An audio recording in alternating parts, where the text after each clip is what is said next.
Hello everyone, আজকে আমি আলোচনা করছি ক্লাস 12 এর সেমিস্টার 3 এর পলিটিক্যাল সায়েন্সের আরও একটি টপিক, যেটি হচ্ছে নন ট্র্যাডিশনাল সিকিউরিটি।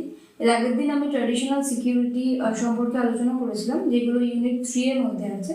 তো আজকে পুরোটাই হচ্ছে নন ট্র্যাডিশনাল সিকিউরিটি বা অপ্রথাগত নিরাপত্তা কি সেইটি সম্পর্কে মূলত আলোচনা করব। তো নন ট্র্যাডিশনাল সিকিউরিটির মধ্যে অনেক কিছুই আছে। হিউম্যান সিকিউরিটি আছে, টেররিজম আছে, মাইগ্রেশন আছে, পভার্টি আছে, তারপরে মহামারী আছে, পরিবেশগত যে সমস্ত সিকিউরিটির কথা বলা হয়েছে সেই সমস্ত কিছু আছে। তো বেশি দেরি না করে আলোচনাটি শুরু করা যেতে পারে।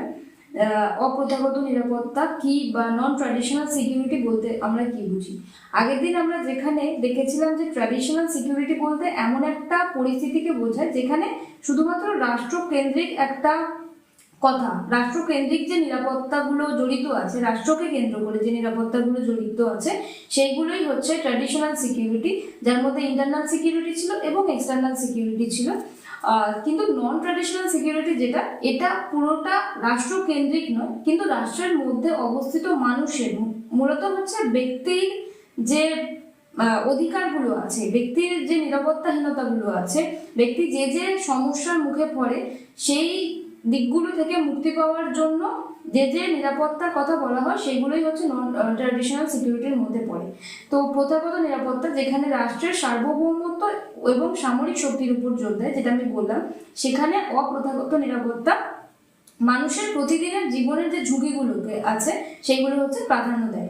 একে মানবিক নিরাপত্তা বলে বা হিউম্যান সিকিউরিটি বলা হয়।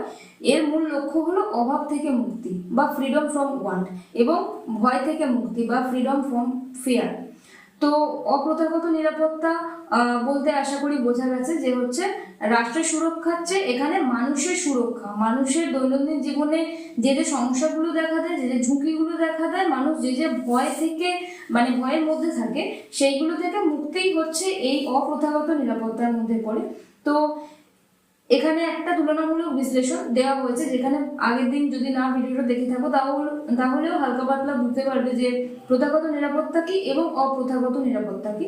যেখানে প্রথাগত নিরাপত্তার একমাত্র লক্ষ্য হচ্ছে রাষ্ট্রের সার্বভৌমত্ব যেটা আছে সেটাকে রক্ষা করা, আর অপ্রথাগত নিরাপত্তার মূল লক্ষ্য হচ্ছে ব্যক্তির যে জীবন আছে, ব্যক্তির অধিকারগুলো, ব্যক্তির যে যে ন্যায়গুলো আছে সমাজে যাতে বৈষম্যের শিকার না হয় সেইগুলো হচ্ছে প্রতিষ্ঠা করা হচ্ছে অপ্রথাগত নিরাপত্তার একমাত্র লক্ষ্য।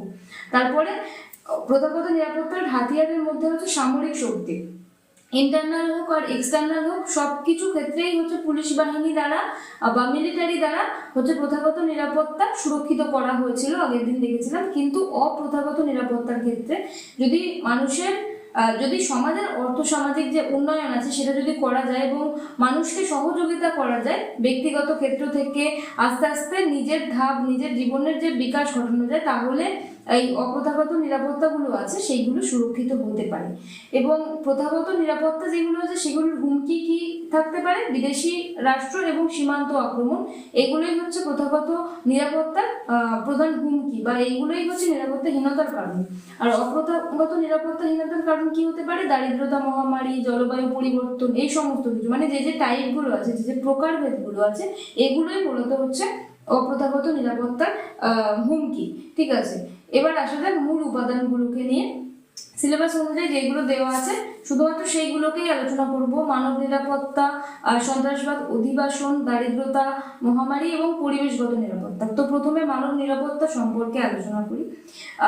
মানব নিরাপত্তা, এই যে নিরাপত্তা অপ্রথাগত নিরাপত্তার মধ্যে, এইগুলো হচ্ছে সবকিছুর, এই যে নিরাপত্তাটি, এটা হচ্ছে সবকিছুর ঊর্ধ্বে আছে। ঠিক আছে, কারণ মানব নিরাপত্তা যদি মানুষের নিরাপত্তা সুরক্ষিত না হয় তাহলে কোনো নিরাপত্তাই আসলে কোনো নিরাপত্তার হিসেবে কাজ করে না। তাই এই নিরাপত্তাটা হচ্ছে সবকিছুর ঊর্ধ্বে অপ্রথাগত নিরাপত্তার মধ্যে। এটি কেবল রাষ্ট্রের নয় বরং ব্যক্তিকে কেন্দ্র করে গড়ে ওঠে। এর মূল কথা হলো রাষ্ট্র সুরক্ষিত থাকলেই মানুষ সুরক্ষিত থাকে না, মানুষের যে অন্ন, বস্ত্র, বাসস্থান এবং মানবাধিকার সুনিশ্চিত করাই এই মানবিক নিরাপত্তা। এইগুলো সুনিশ্চিত করলেই হচ্ছে মানবিক নিরাপত্তা বজায় থাকবে। এমন ভাবে হচ্ছে এই যে নিরাপত্তা ধারণাটা উঠে আসে যেখানে মানুষ যদি খেতে না পায়, মানুষ যদি হচ্ছে অনেকদিন ধরে এমন অনাহারে ভোগে, তাহলে তো মানুষ এমনি মরে যাবে। তাহলে রাষ্ট্র ব্যবস্থাটা চালানোর জন্য আর মানুষের অস্তিত্ব তেমন ভাবে থাকবে না। মানুষের যদি না বস্ত্র থাকে, মানুষের যদি না ঠিকঠাক বাসস্থান থাকে, যে অঞ্চলে মানুষ বসবাস করে, যে জায়গায় মানুষ বসবাস করে, সেটা যদি না সুনিশ্চিত হয়, সেটা যদি না সিকিউর হয়, তাহলে মানুষের নিরাপত্তা তো বিঘ্নিত হতেই পারে। এবং মানব অধিকার, এই সমস্ত কিছুর বাইরেও মানুষের যে অধিকার আছে সামাজিক ক্ষেত্রে, যেমন বিভিন্ন অধিকার আছে। সামাজিক অধিকার বলতে মানুষ সমাজে একইভাবে বাস করতে পারে।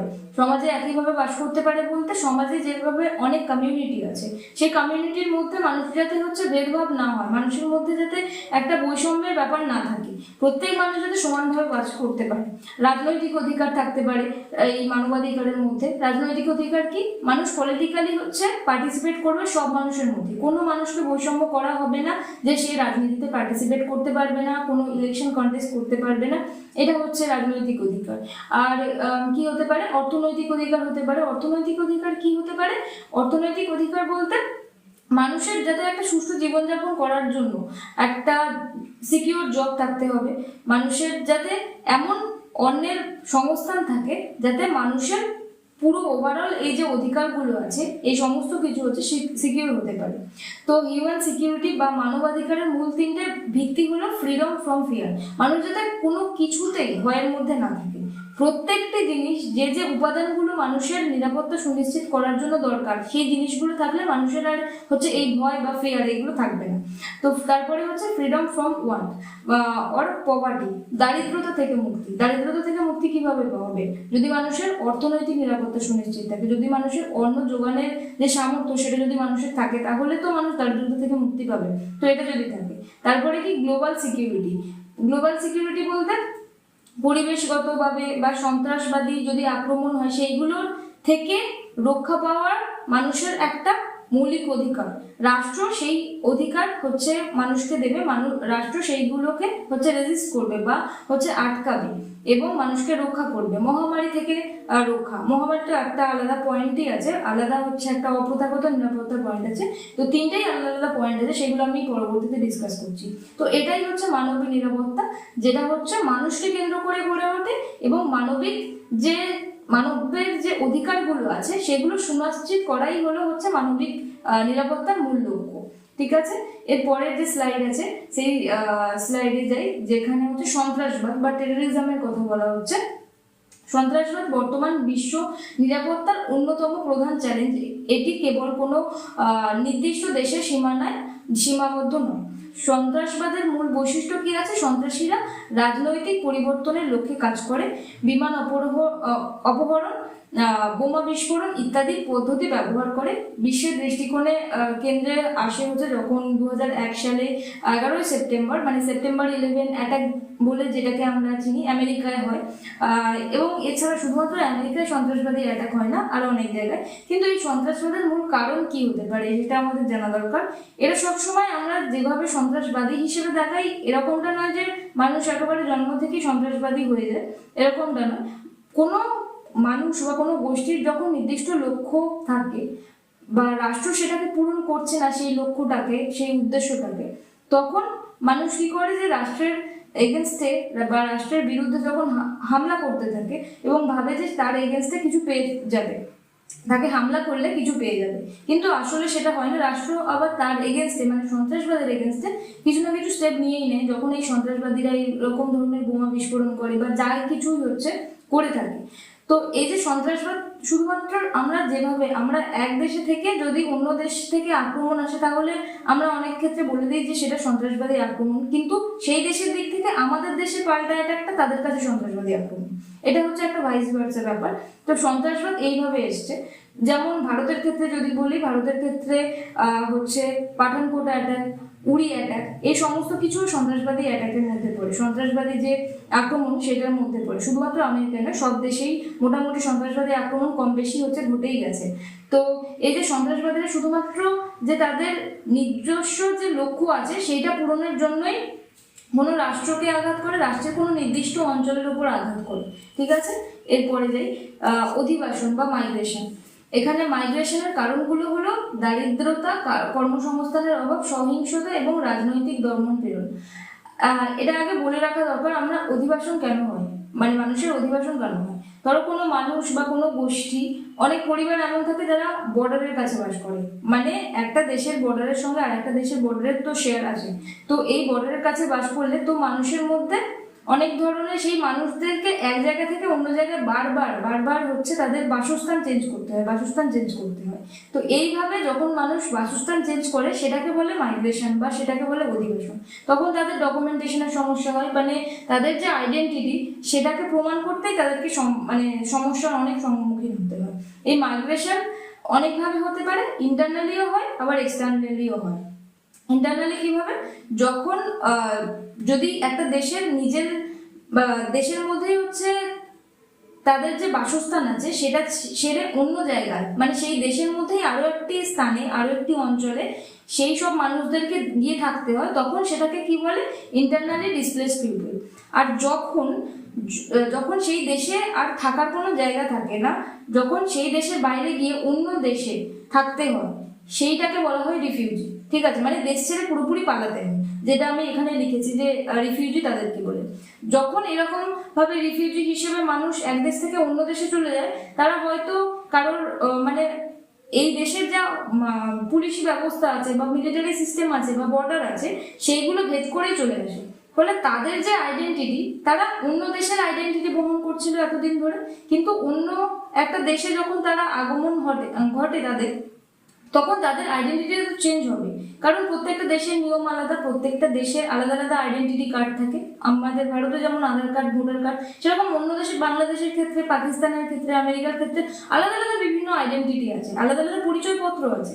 তাই এই যারা রিফিউজি বা শরণার্থী যারা হচ্ছে এদেশ থেকে ও দেশে হচ্ছে যে কোনো নিজেদের ইচ্ছেতে পালাক বা হচ্ছে রাষ্ট্রের চাপে, রাষ্ট্রের মধ্যে এমন কিছু কাজকর্ম হয়ে যাচ্ছে যার জন্য তারা পালাতে বাধ্য হচ্ছে, যে কারণেই পালাক না কেন, তাদের মধ্যে একটা আইডেন্টিটি ক্রাইসিসের হচ্ছে মানে আইডেন্টিটি ক্রাইসিস আসে। তাহলে তাদের যে জীবন সেটা নিয়ে হচ্ছে অনেক নিরাপত্তাহীনতা দেখা যায়। যেমন ভারতের ক্ষেত্রে, যদি ভারতে অনেক হচ্ছে রিফিউজি চলে এসছে, সেটা বাংলাদেশ থেকেও এসছে, সেটা মায়ানমার থেকে এসছে, আগে প্রথমের দিকে হচ্ছে চীন থেকেও এসেছিল, তিব্বত থেকেও এসেছিল। তো এইভাবে রিফিউজিরা চলে এসেছিল। তো ওই জন্য এখন ভারতে যারা হচ্ছে রিসেন্ট এসেছে তাদের এখন অনেক আইডেন্টিটি ক্রাইসিসের সম্মুখীন হতে হয়, ফলে তাদের যে নিরাপত্তা আছে সেটা বিঘ্নিত হচ্ছে। যেমন হচ্ছে মায়ানমার থেকে বাংলাদেশে রোহিঙ্গারা চলে গেছে, তাই জন্য হচ্ছে রোহিঙ্গা ক্রাইসিস যেটা চলছে বর্তমানে।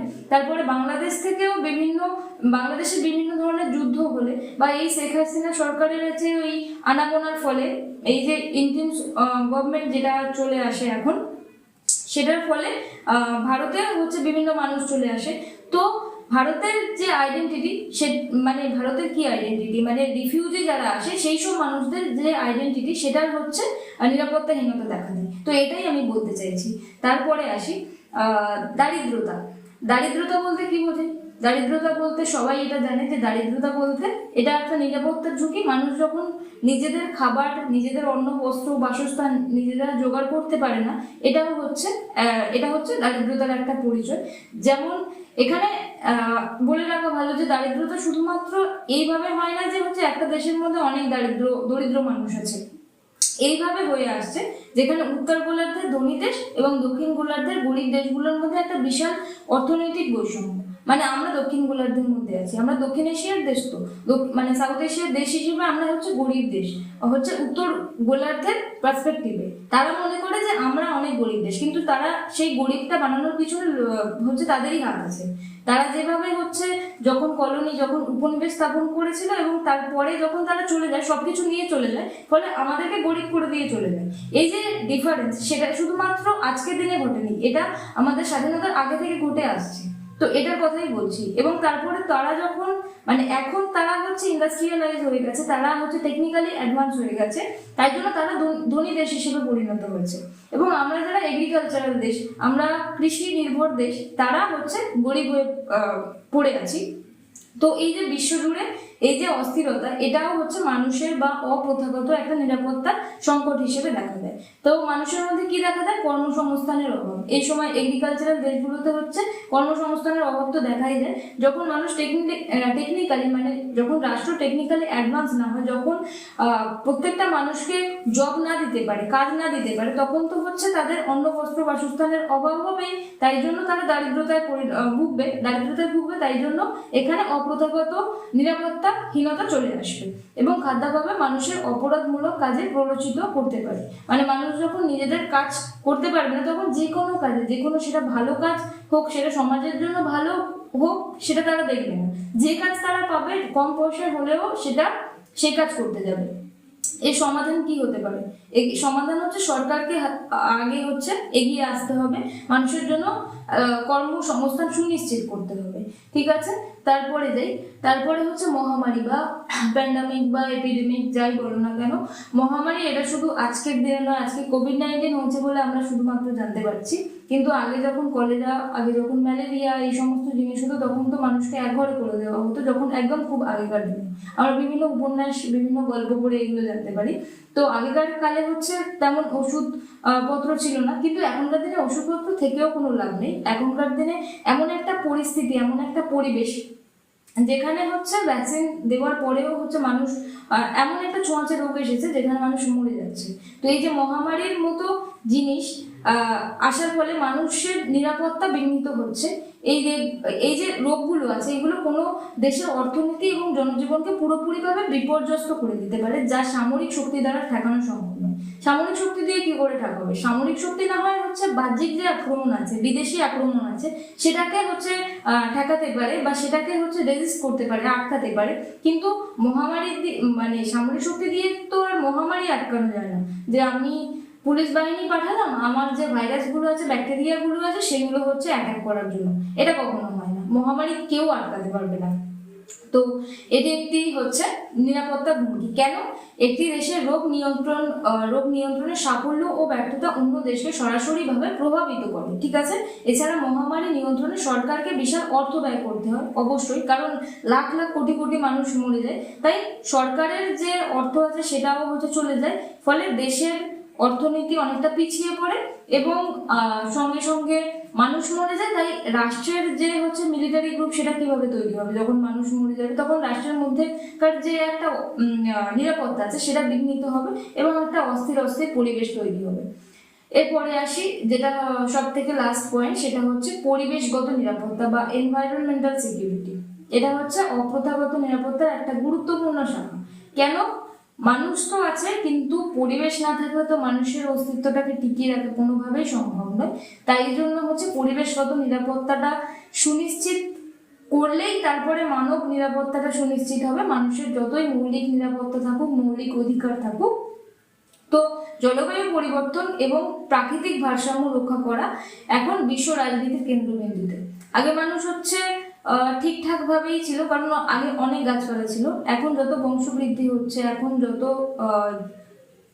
জন্ম বেড়ে যাচ্ছে মানুষের বা শিশুদের, তার ফলে হচ্ছে সেই শিশু জন্মের পরে তখন যখন বড় হচ্ছে, তখন বলছে যে সে আরেকটা বাড়ি বানাবে, সে আরেকটা বাড়িতে যেখানে বানাবে সেই জায়গাটাকে আগে পরিষ্কার করতে হবে গাছপালা কেটে। তাহলে এই আস্তে আস্তে একটা একটা করে বাড়ি বেড়ে যাওয়ার ফলে লক্ষ লক্ষ বাড়ি বেড়ে যাচ্ছে।